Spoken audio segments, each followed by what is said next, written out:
Ow!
I need everybody to say the Pledge of Allegiance with me real quick. Lead it, John. I Pledge allegiance to the flag of the United States of America and to the republic for which it stands, one nation, under God, indivisible, with liberty and justice for all. Now let's get this party started, folks.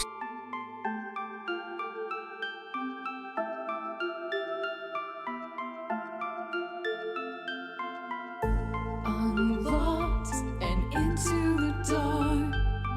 Some things are better left unknown. And I'll never find you here, 'cause no one's ever home.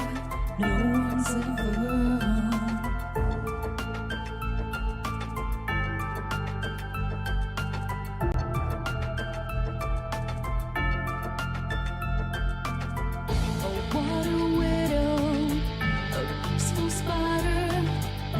When the glass is clean, she's a sneaky hider. Hide the lies and the alibis.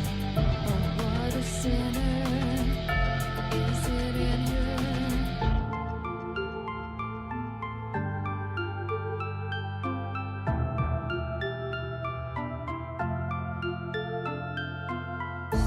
What's the truth in this riddle?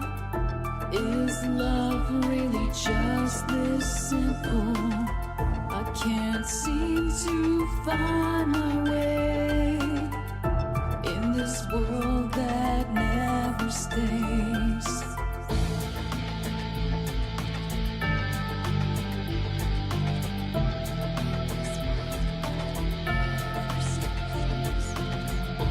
What a widow, a peaceful spider.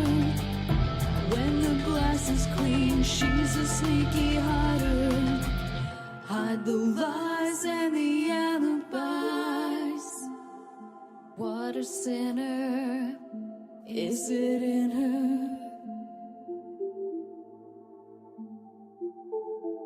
Let's go, Brandon. Let's go, Brandon. Let's go, Brandon. Ha! Hey, folks. Is this real? Just illusion? I'm lost in the wonderland of confusion.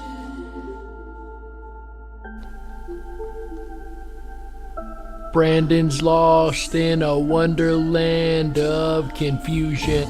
Is this real or just illusion? Manifestation or a dark delusion? Is this real or just illusion? I'm lost in a wonderland of confusion.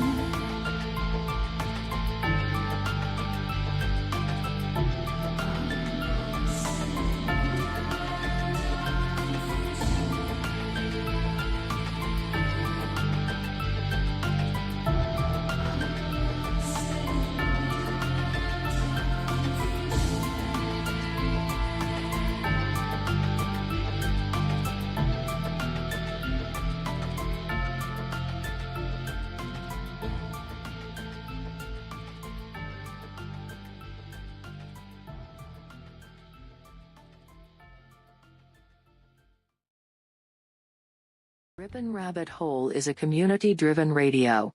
At times the community comments may reveal prejudices and other beliefs that we or our sponsors do not condone. Views or opinions expressed by the community, callers, or guests, are those of the individual speaking and do not represent the views or opinions of this site. Ripon Common Sense content is intended for mature audiences only. Enjoy.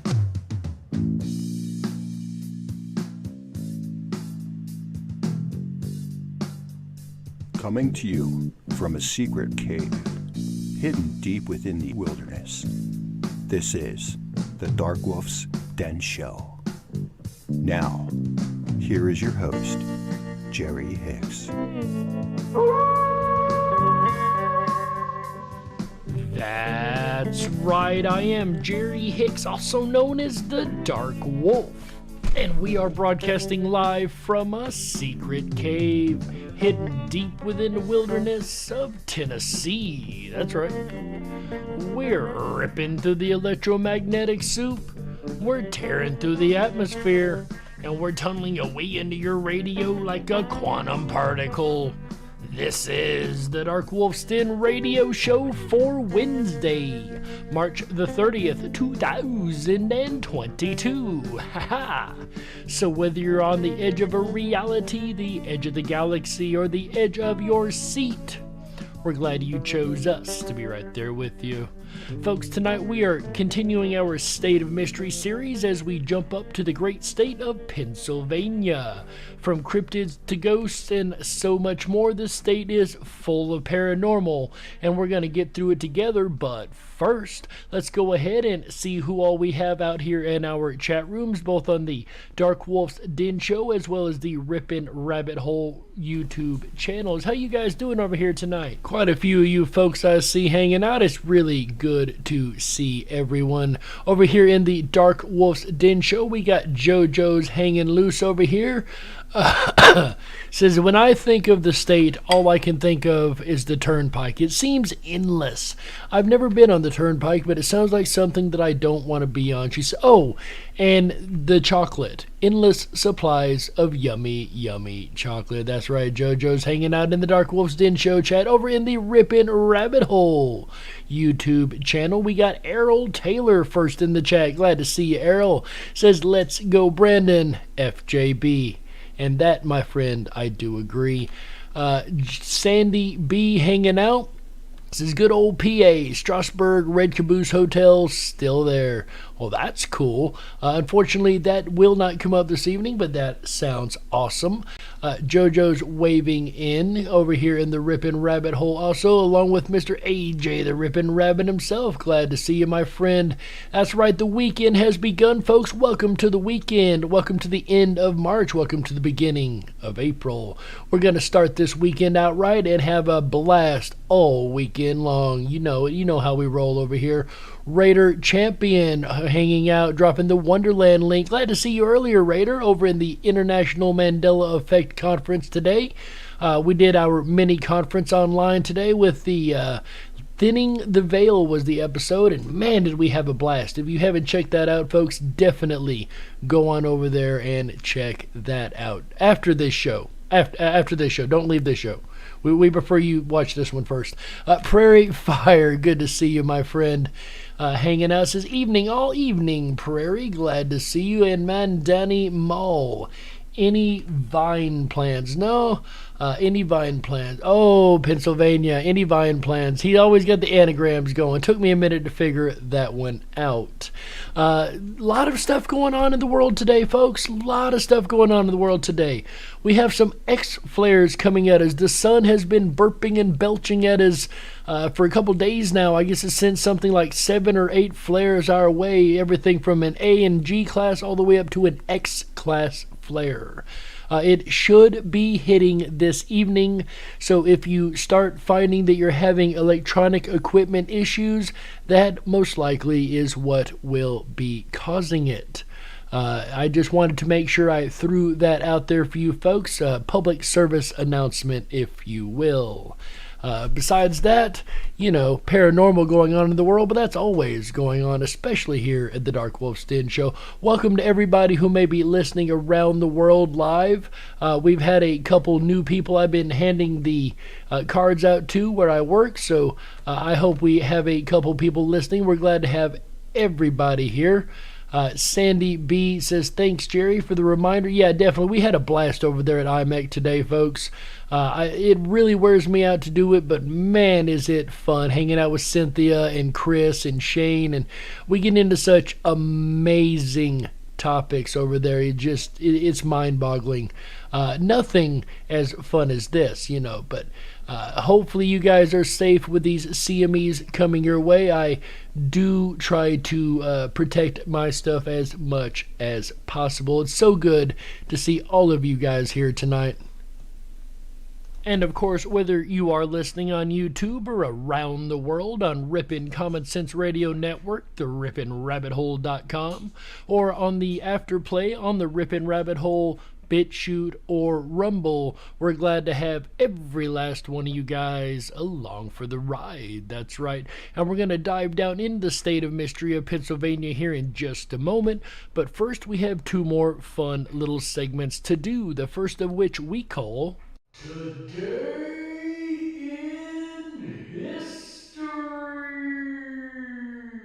On this day in 1867, the U.S. buys Alaska from Russia for $7,200,000, which would have been $109 million as of 2018, roughly 2 cents an acre. What a steal, right? And luckily, to this day, we still own Alaska. And that is today's segment of Today in History. Say what? Our quote of the day today, folks, comes from our favorite person to quote, which is, of course, Unknown. Unknown says this time, quote, I hate when I lose things at work, like, pens, papers, dreams, my sanity, that kind of stuff, end quote. Once again, that is author Unknown, and that is today's segment of Say what? Am I the only one that feels they have to be insane to do the job that they do? I don't know, maybe it's just me. What do you guys think?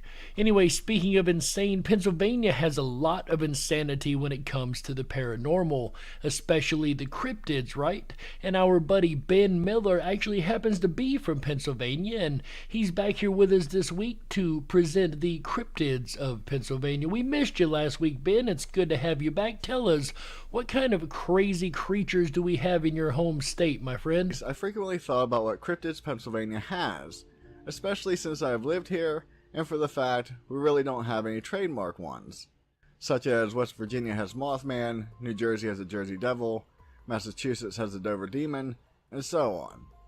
Much to my surprise and delight, I found we actually have over 15 different cryptids that are said to roam about the state. Well, at least we have a good selection to choose from, my friend. Where are we going to start off tonight, Ben?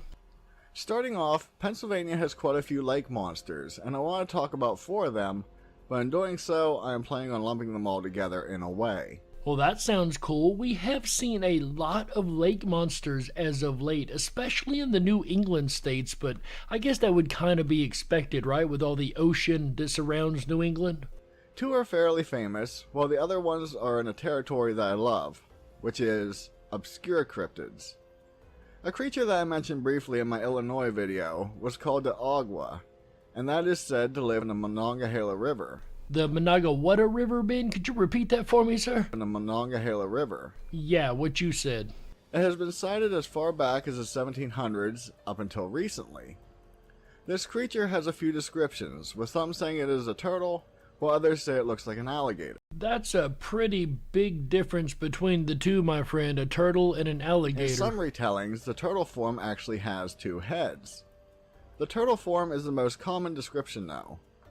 It is said to be 20 feet in diameter, and at one point it is reported to have a tail that is over 15 feet long. It lives in caves deep in the water, and will make its way to the banks of the river, just waiting for a hapless victim to approach. Its meals can be anything really, but it seems to prefer deer, and the occasional human. Wow, so is it not only big, it's got a big appetite too. Once it gets a hold of its prey, it will drag it into the water, drowning it, and then proceeds to devour the body whole with its massive jaws. Sometimes it will use its enormous tail to smack its prey with. During the nighttime, it will crawl onto the land and wait on a deer trail for a quick meal. I love when we get creatures like this because, once again, it reminds me of a dinosaur that has made it through to modern day, right? And the fact that it only comes on shore at night, once again, would be a good survival technique and a reason why not as many people see this particular cryptid.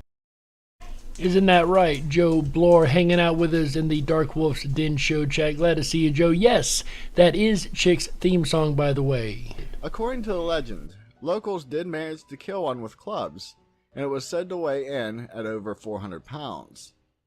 This apparently wasn't the only one, since two different fishermen in the 1980s claimed to have seen the beast as it swam under the water's surface. Sounds like those two fishermen are lucky to be alive, or perhaps it's just a big fish story, right, Ben? Another creature was said to inhabit the same river, but this was a half-man, half-fish being known as Monong. A fish man? Like a mermaid? It was said to be a very vicious form of merman, which was said to have attacked many fishermen from the 1930s up until 2003. It was said... Okay, that's fair. Merman, mermaid. Close enough, right? Deranged lunatic, glad to see you, my friend. Said a police force was set up to investigate the rash of attacks, but it turned up empty-handed. Sadly, in looking into this creature, none of these reports could be found, and much like the Gator Man of New Jersey, the same single article is rehashed over and over. Many assume this creature was actually made up. I don't know, Ben. You and I both know that is not the first report of a merfolk, although they aren't normally that vicious, though. But you said you had 4 cryptids, Ben. Let's hear about the next one on the list, if you don't mind, my friend, as we're starting to run a little bit out of time. Moving on, we have 2 lake monsters that are more in the typical form of the description. One is from Lake Erie, named Bessie, and the other is from Raystown Lake in Huntington County, simply known as Ray. I'm not going to talk about Bessie too much here, since it really seems to fall into more of Michigan's lore. Yeah, I do believe we did cover that when we covered the great state of Michigan, sir, but tell us more about Ray, if you don't mind. Now, Ray is a different story, as this lake monster has been spotted in the area since 1962, with some claiming even longer than that, and has been seen up until recent years. The lake itself is 200 feet at its deepest point, and is almost 28 miles long. Ray looks like the typical image of the Loch Ness Monster, a plesiosaur that time forgot. Many point out that this creature couldn't be real due to Raystown being a man-made lake. What I found interesting is that this creature was first spotted in 1962, as previously stated, not in the lake, but in the waters of the dam that was constructed. It then is assumed to have moved into the lake after the dam was destroyed in 1971.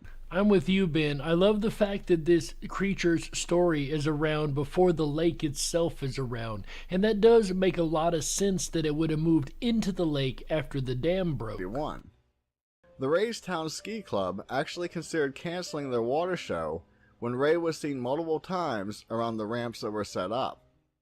In 2010, the sci-fi show which I enjoyed, called Fact or Fate. You guys out there listening, remember that show? I do. I actually like that one myself. Then again, I like any show that has to do with paranormal, right? Fact or Fate made a whole segment on tracking this creature down based on one of the most famous and intriguing photos of it that was taken on May in 2006. According to sightings, it is said to be around 50 to 60 feet long, and is thought to be an herbivore since no carcasses of animals have ever been found. As we know, it is quite strange for these sea monsters to be an herbivore, especially considering the amount of foliage they would have to eat to maintain their size. So this one is definitely a very strange cryptid. Then again, maybe it just hides the evidence really well, right? Yes, Jonathan Frakes was the host of Fact or Fake, Roger, absolutely. Dwight Beale, the director of Raystown Lake, went on record as saying that they all knew the creature is there, and it has been in the waters for a while. Alright, Ben, as fascinating as the sea monsters are, in the sake of time, we definitely need to see what other creatures are in your home state, my friend. Now we leave the water and take to the sky, since two creatures are said to fly about in the form of a pterodactyl and a thunderbird.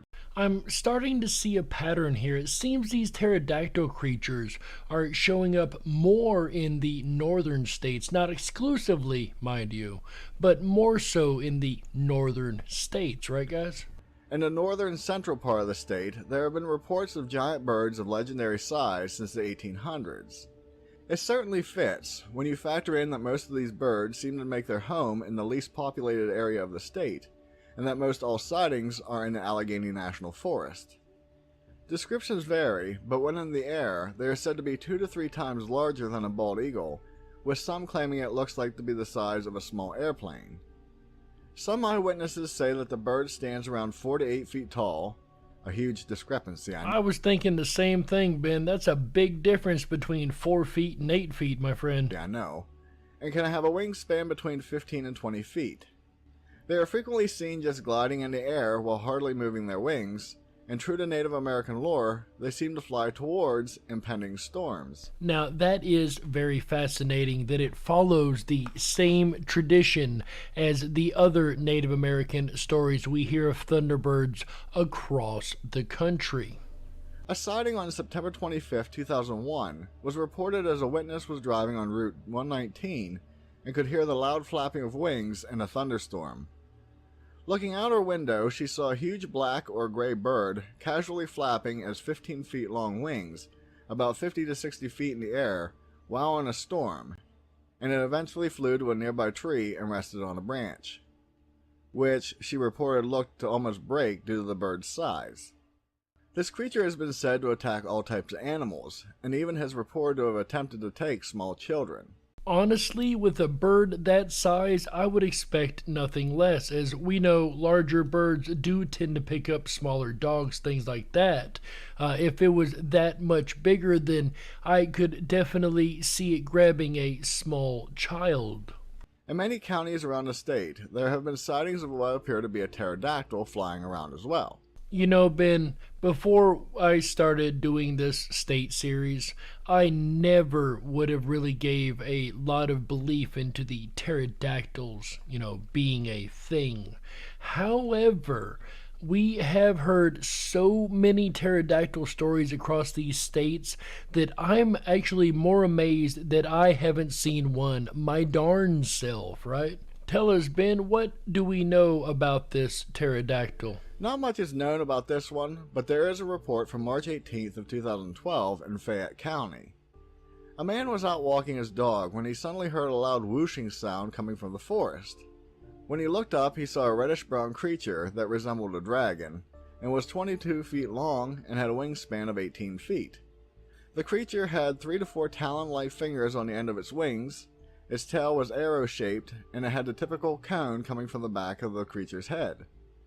Trailing behind it were 2 extended legs, and the body seemed to have a fin-like membrane along the sides. As anyone who's been following this series for a while knows, this is the classic example of the case file that we get from so many different witnesses across this great country that there's no way we can ignore these and say that it's just people making stuff up. 1 or 2 maybe, but we've had this exact or almost exact same report from a variety of people. These case files, when you find things, I cannot emphasize this enough, when you find matching themes across different case files for people who don't even know each other, you have to give it a little more credence, right?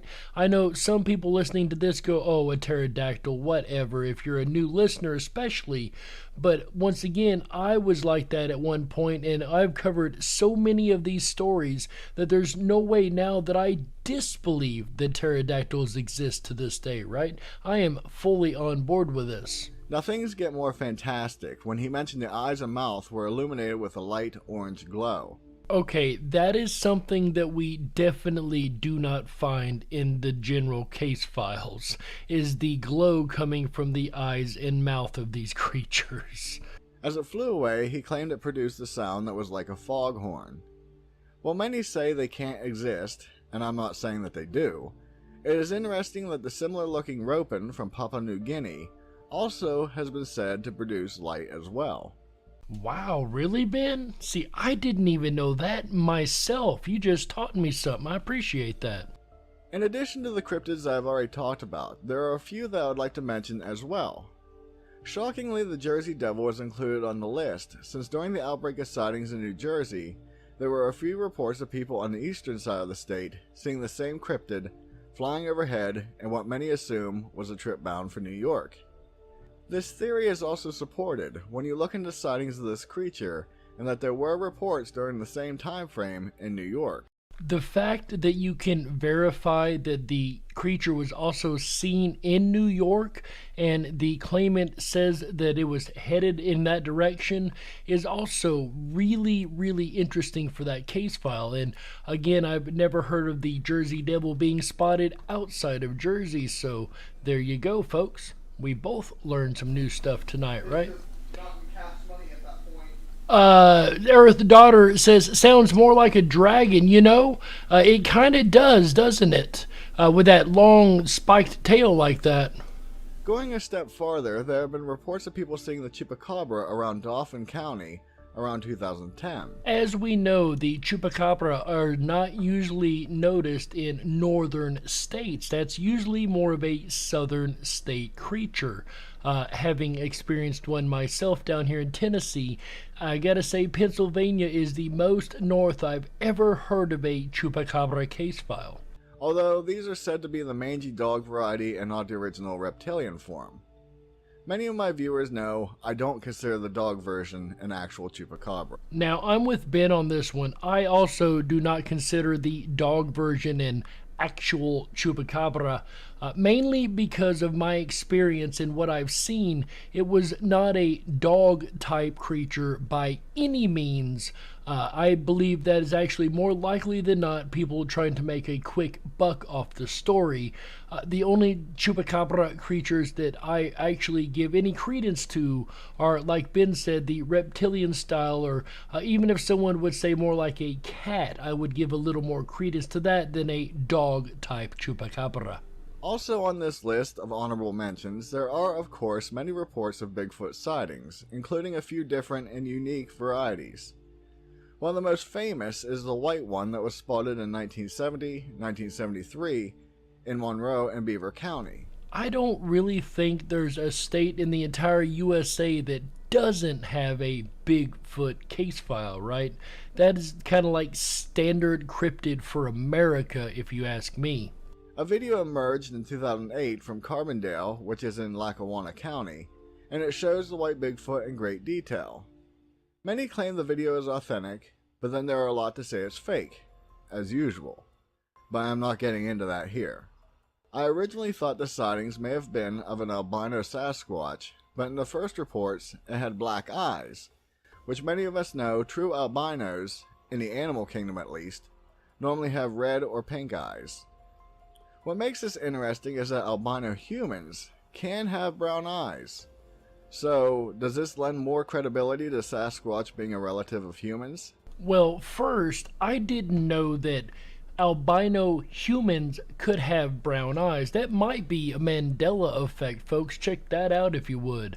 I've never heard of that. How about you guys? However, be that as it may, like Ben said, that would lend credence to the idea that Bigfoot is a closer to human type creature. Another strange Bigfoot, called the Albert Witch, which is a shorter version of Sasquatch at around 4 or 5 feet tall, has been sighted around Lancaster County for over 500 years or more. Before I get some comments on this, we pronounce it Lancaster, not Lancaster, at least in my area of Pennsylvania.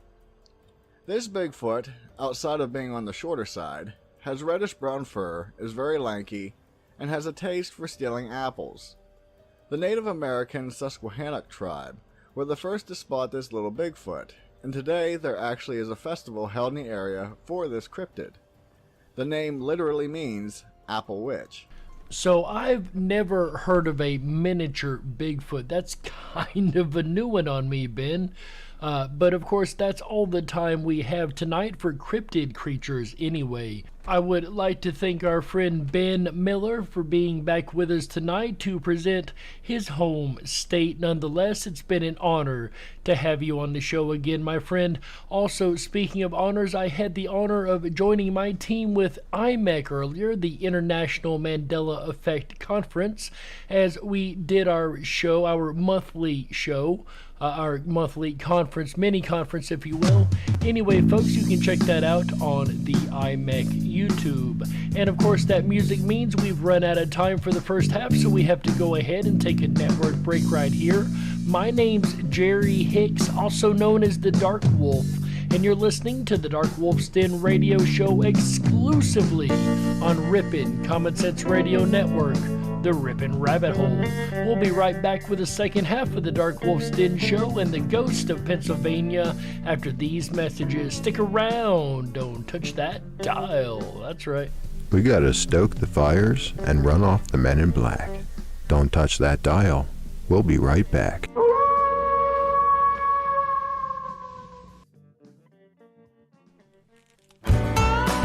Oh yeah, that howl means your weekend has officially begun. Hi everyone, it's AJ, the Ripon Rabbit. Are you enjoying tonight's State of Mystery, the Dark Wolf's Den radio show for Wednesday, March 30th, Pennsylvania? I know I am. If you are and you haven't done so already, please make sure to hop on over to our website, riponrabbithole.com.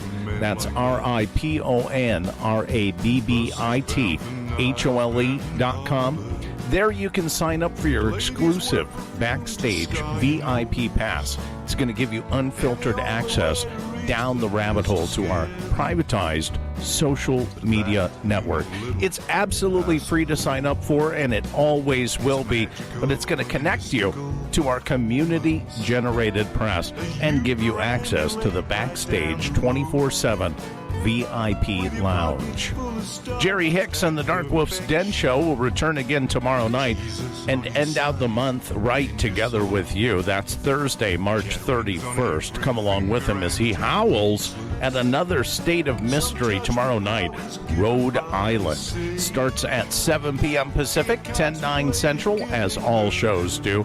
And I'll return Friday night to guide you through the remainder of the weekend. That's right, it's no joke. Friday, April 1st, we journey deep down the rabbit hole and explore the importance of your local candidates, local elections. We'll, of course, put the spotlight of Ripon, and we'll show you just why Ripon is a great example for your own backyard.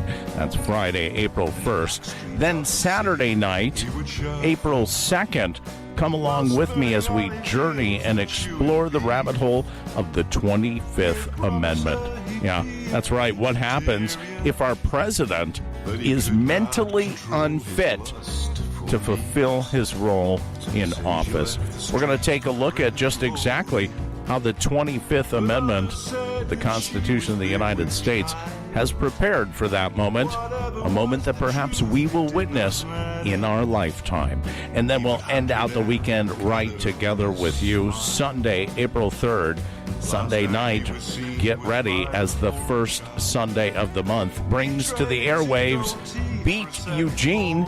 That's right, the mystery edition of Beat Eugene.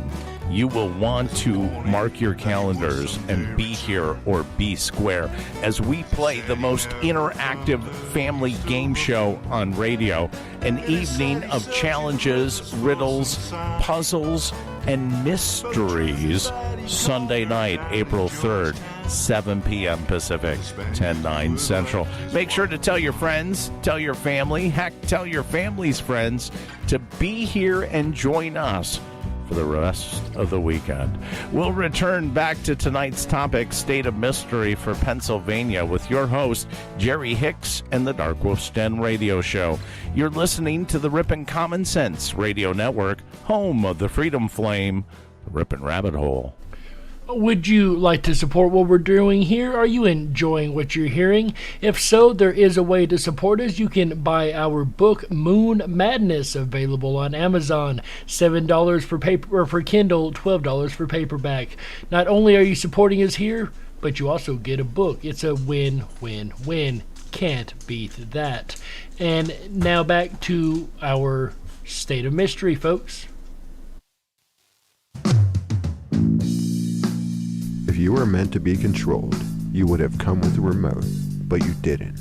And that's why you listen to the Dark Wolf's Den Show. Now, here is your host, Jerry Hicks. That's right, I am Jerry Hicks, also known as the Dark Wolf. And welcome back to the second half of the Dark Wolf's Den radio show for Wednesday, March the 30th, 2022. So whether you're on the edge of a reality, the edge of the galaxy, or the edge of your seat, we're glad you chose us to be right there with you. Folks, we covered a large amount of cryptids in the first half, and now we're going to dive down into the rabbit hole that is the hauntings of the state of Pennsylvania. That's right. The Albertus L. Myers Bridge. The Albertus L. Myers Bridge remains open into the present, serves around 17,000 automobiles each day, and, according to reports, hosts a range of ghostly infestations, with those traveling it reporting disembodied voices from within their vehicles, strange noises heard over the radios. The disembodied voices in the car, that's pretty creepy, no matter who you are, right? But the radios having issues, that's almost to be expected in a haunting, as we know they tend to mess with the electronics. The constant feeling of being watched, spontaneous engine failures, and accounts of spirits manifesting in the back seats of moving automobiles. Again, engines not working. If it's a haunted bridge, that's to be expected. The spirits showing up in the back seat, I would freak out. Sadly, over its lengthy existence, it's estimated there have been around 110 suicides from the bridge, and an unknown number of attempts. And through repairs from 2014 to 2016, fencing was actually added in to prevent further lethal leaps. Reported all along the bridge are encounters with full-bodied apparitions and shadowy figures that wander for a moment before plunging from the edge and vanishing mid-drop. It kind of reminds me of the bridge that all the dogs seem to want to jump off of for whatever reason. And this is a little too creepy for me. Let's see what our next story is. Maybe it won't be as bad. The Omni Bedford Springs Resort.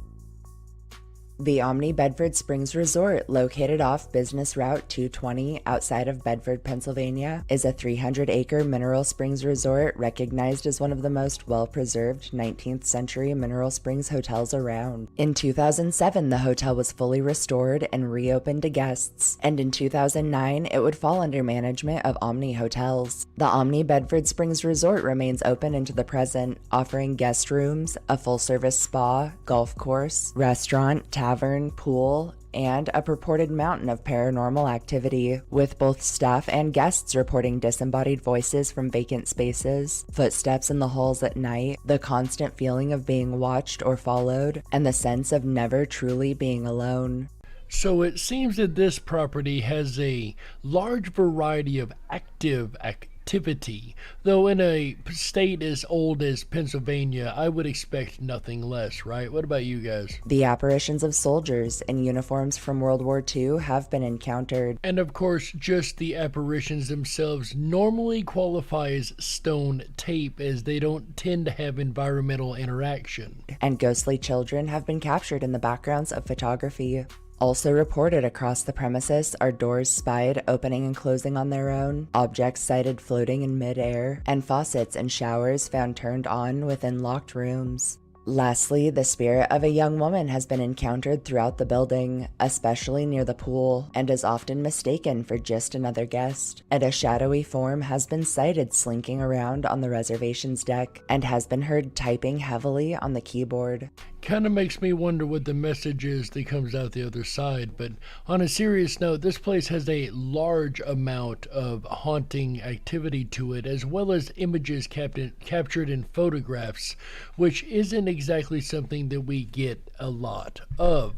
Not to say a lot of it doesn't happen, we just don't get a lot of reports here.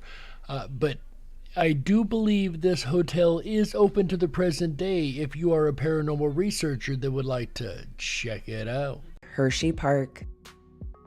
Hershey Park, located off Hershey Park Drive in Hershey, Pennsylvania, is a 121-acre family theme park recognized for its earning of various honorable awards, including the Applesauce Award, which essentially amounts to an Academy Award of the amusement park industry. Historically, Hershey Park was first founded in 1906 by none other than Milton S. Hershey as a place of leisure for employees and families of the Hershey Chocolate Company, and the park would open its first roller coaster, the Wildcat, in 1923. Through the 1970s, the park would be redesigned entirely, resulting in the welcomed addition of new rides, an expansion plot, and the park's name being officiated as Hershey Park. I'd be willing to bet that a lot of these rides had some deaths involved with them, which more likely than not caused some hauntings. Let's see how right we are. Between 1991 and 2008 alone, no less than 8 new coasters were installed, alongside a boardwalk for the water park portion. Since 2016, Hershey Park has been wholly and privately owned by the Hershey Entertainment and Resorts Company, and in the summer of 2020, a new park zone dubbed Hershey's Chocolate Town was opened to the public. The cocoa-powered Funland remains open to this day, offering 76 rides, a zoo, and, if the stories hold true, a range of otherworldly activity. The carousel, which happens to be the park's third, was first utilized in 1919 in Baltimore and was later moved to New York for a time before its installation at Hershey Park. And near it, staff and parkgoers have reported the lights and music turning on by themselves, the ride operating when no one is even remotely close to the controls, and documented accounts by security of a looming shadowy figure that lurks about. Though we usually associate the dark figures with negative, it seems like this one likes to have a lot of fun on this ride. During a 1970s park expansion project, a number of encroaching properties were purchased near the area that now holds the boardwalk. And it's rumored one woman who was forced to sell her beloved abode ended up taking her own life. Since the expansion, employees in shops near her old plot have described the unnerving sounds of a woman crying and moaning, always seemingly heard emanating from just out of sight. And of course, we know this follows the haunting recipe: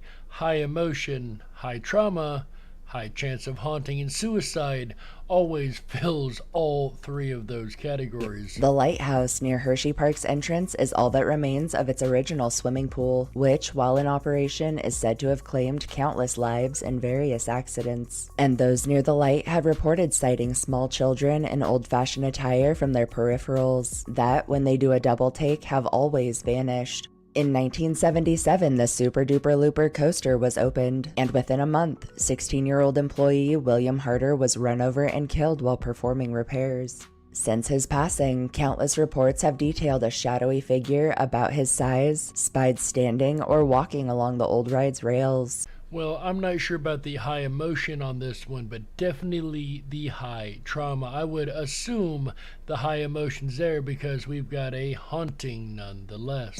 Lastly, and reported across Hershey Park, are encounters with the apparition of Milton Hershey himself, always in high spirits, and usually surrounded by the aroma of the stogies he so loved in life. Oh yes, here is a classic ghost that we don't get very often, but we do every now and again. That is, of course, the caretaker class. Mr. Hershey seems to be sticking around to caretake his park, even in death. And next up on our list, of course, we have our haunted college for the night. Gettysburg College. Gettysburg College, located off North Washington Street in Gettysburg, Pennsylvania, is a private liberal arts college sitting atop a 225-acre campus that's nationally and impressively ranked among the top colleges in the U.S.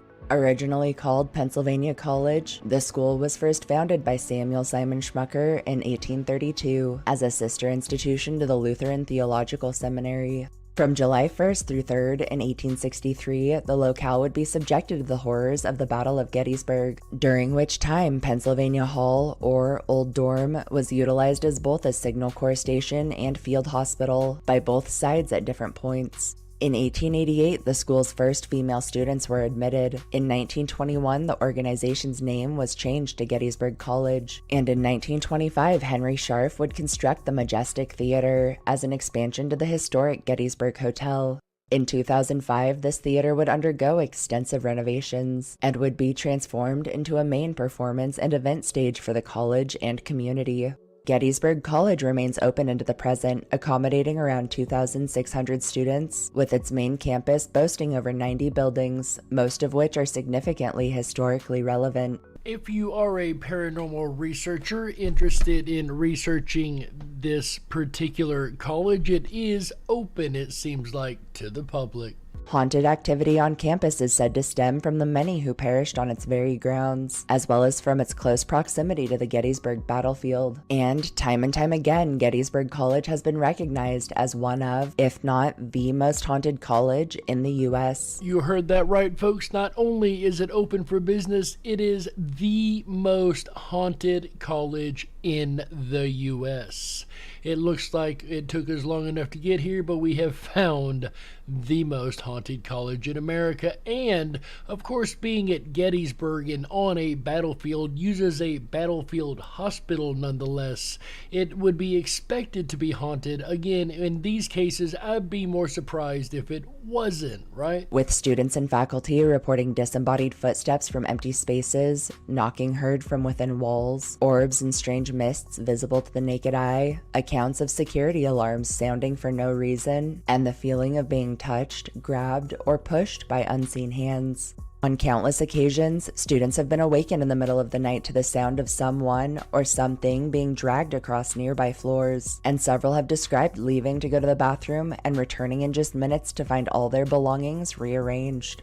I've never had my stuff rearranged to that degree, but I do know I have had things disappear and reappear right in front of me. In Glatfelter Hall, legend says that a young couple planned to end their lives from the bell tower, but that when the woman jumped, the man did not. Her spirit is said to linger and attack any males that venture into the tower alone. And again, as we know, suicide always carries the high trauma, high emotion, which equals the high chance of haunting. Those who visited Penn Hall, which was constructed in 1838 and which served as a hospital in 1863 during the battle, have recounted a strange phenomenon in which they step into the elevator, but when the doors open, it's as if they've been whisked back in time to experience visions of the war briefly before the doors close and reopen again, resetting reality to the present. And that really is interesting because it suggests that with enough high trauma and high emotion, enough energy put into it, that reality itself may literally be ripped or torn. I don't know if I would call this a haunting so much as a portal of some type. Lastly, Stevens Hall was constructed in 1911 and originally acted as a prep school for female students who would later be admitted to the college. Earth Daughter says, touched by unseen hands. Yup, that's some scary stuff. I guess that depends on where they're touching, huh? Family friendly show. Kitten 1033. Glad to see you, Kitten. It's good to have you here. And I seen Deborah O'Connor and Euler Greg also. Glad to have all you guys along for the ride. Yeah, some of this would be extremely creepy, wouldn't it, guys? Now a residence hall, the dorm is rumored to be haunted by an apparition dubbed the Blue Boy.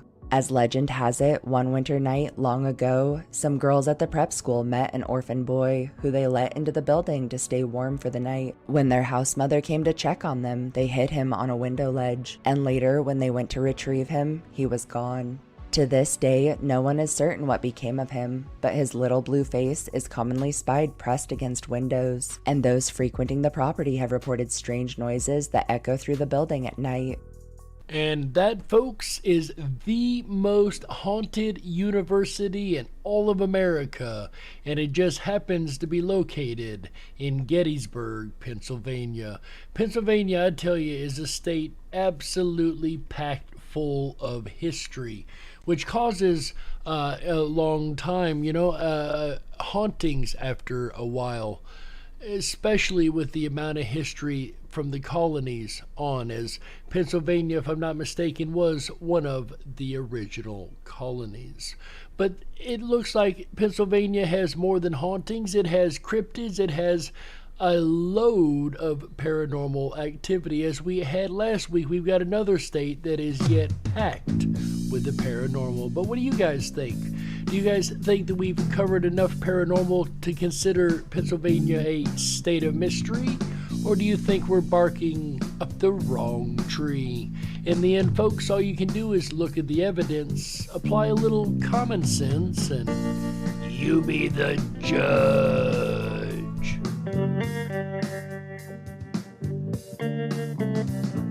We got to close it out. That's right, that's it for this episode of the Dark Wolf's Den Radio Show for Wednesday, March the 30th, 2022. So whether you're on the edge of a reality, the edge of the galaxy, or the edge of your seat, we're glad you chose us to be right there with you. Folks, the den may be closing, but don't you worry, the weekend fun has only just begun. That's right, make sure you tune in tomorrow, Thursday, March 31st, 2022, last day of March. 7 p.m. Pacific, 10/9 Central, as we dive down yet another state of mystery rabbit hole, this time the great state of Rhode Island. And I can tell you, I've already looked ahead, and there's quite a bit of paranormal packed into that little bitty state. That's tomorrow, Thursday, March 31st, 2022. Then on Friday, April 1st, April Fool's Day, folks, watch out. AJ the Ripon Rabbit will be back to the airwaves with an all-new episode of the Ripon Rabbit Hole Live Show. That's right. This time he's going to be talking about your political backyard. He's going to be using Ripon, Wisconsin as an example, and how you can get involved in every little town, little town across this country. I know what I'm saying, I promise.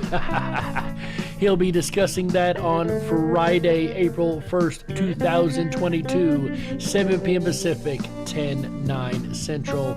Then on Saturday, April 2nd, 2022, 7 p.m. Pacific, 10/9 Central, he comes back to the airwaves with another episode of the Ripon Rabbit Hole Live Show. This time he's going to be discussing the 25th Amendment. What happens when a president is unfit for office? Is there a way to take care of that situation? Well, our founding fathers were smart enough to include that in the Constitution, and the 25th Amendment will be possibly used in our lifetime if we're lucky. Let's go, Brandon, right? Anyway, he's going to discuss the ins and outs of that on Saturday, April 2nd, 2022, 7 p.m. Pacific, 10/9 Central on the Ripon Rabbit Hole Live Show. And then on Sunday, it's the most fun you can have on radio, folks. It is Beat Eugene. Beat Eugene is back for another show. Can you beat Eugene? Can you win the podium? It is a night full of fun, trivia, and games. And you can see if you are smart enough to beat Eugene. It's really fun. I enjoy it a lot, guys. And that's going to close the weekend out here at Ripon Common Sense Radio Network. However, because it is the first of the month, our buddy Raider Champion will be hosting Tuesday night videos Tuesday, April 5th, 2022. However, this show is not a broadcast show, and you can only join this by coming into the Backstage 24 Lounge on the RiponRabbitHole.com. Raider Champion hosts Tuesday night videos where he has a trivia game show, and it's all based on music videos. Lots of fun, folks. See if you can grab the championship belt. I've held onto it once or twice myself. And you can only find that by signing up for the Backstage VIP Pass on the RiponRabbitHole.com. That is RiponRabbitHole.com. Over there, aside from the 24/7 Backstage Lounge, you're going to find a plethora of fun. We've got our groups section over there, where we've got everything from the Dark Wolf's Den Show group and the Ripon Rabbit Hole group to Lucid Lucid Dreaming, Convention of States, and so many more. And the best part is, because it is a community-generated press, if you find a group that you, or don't find a group that you would like there, you can add your own. We even have the International Mandela Effect Conference group over there, that's right. Speaking of IMEC, we did a show earlier, do make sure you check that out. I might have to post that link over in the Down the Rabbit Hole section. That is the exclusive privatized social media section of the RiponRabbitHole.com, where the rabbits drop information to share with each other, and it's not shadow banned, and it's not fact checked by the fake checkers like on Facebook and those other garbage sites, YouTube, stuff like that. We believe in freedom, and freedom of speech and expression is very highly coveted when it comes to the Ripon Rabbit Hole, folks. And it is also, of course, the home of the Freedom Flame, as we set up for next year's Freedom Flame, coming up March 20th, 2023. And you can also keep up with that by checking out the freedomflame.com. That is the freedomflame.com. That is TheFreedomFlame.com. Over there, you're going to find the review of this year's Freedom Flame celebration that we did, and you can keep up with everything we have planned coming up for next year's amazing Freedom Flame celebration. Remember, the RiponRabbitHole.com is where the Freedom Flame lives 24/7, 365 at the bottom of every single page. I cannot commend enough how amazing the Ripon Rabbit Hole is, folks. You can also find the previous shows we've done over there, as well as upcoming shows. We've been updating the schedule on Mondays now, so check back very often to find out what shows are coming up each weekend and how much fun we're gonna have. And you can always share that out with all your friends, your family, your family's friends, and your friends' family. That's right. All right, folks, with that said, we have to get out of here for tonight. So my name's Jerry Hicks, also known as the Dark Wolf, and you've been listening to the Dark Wolf's Den radio show exclusively on Ripon Common Sense Radio Network, the Ripon Rabbit Hole. Remember, until we meet again, folks, stay awake, but dare to dream. Good night, everybody. How? Yeah. That's right.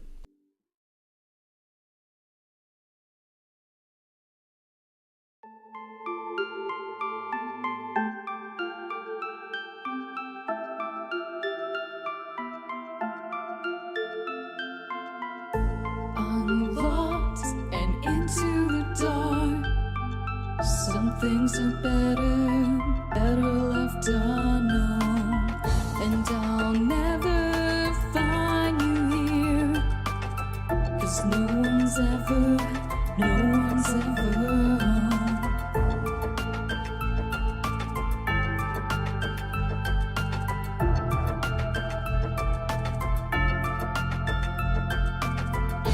What a widow, a peaceful spider. When the glass is clean, she's a sneaky hider. Hide the lies and the alibis. Oh, what a sinner. Is it in her?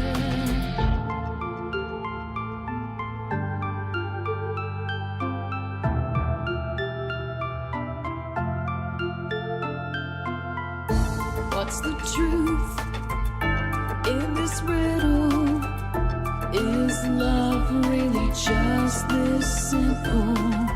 I can't seem to find my way in this world that never stays.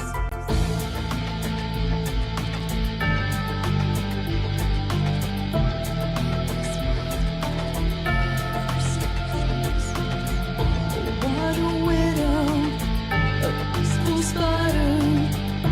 When the glass is clean, she's a sneaky hider. Hide the lies and the alibis. What a sinner. Is it in her?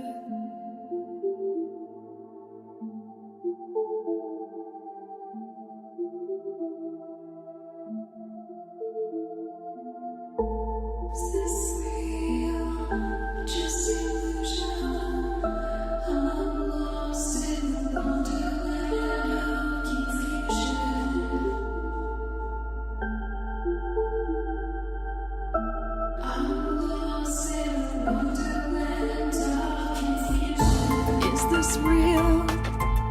just illusion?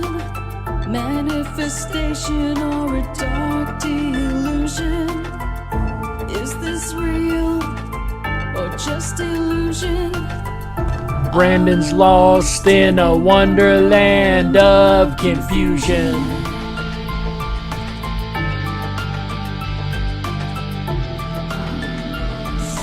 Wonderland of confusion.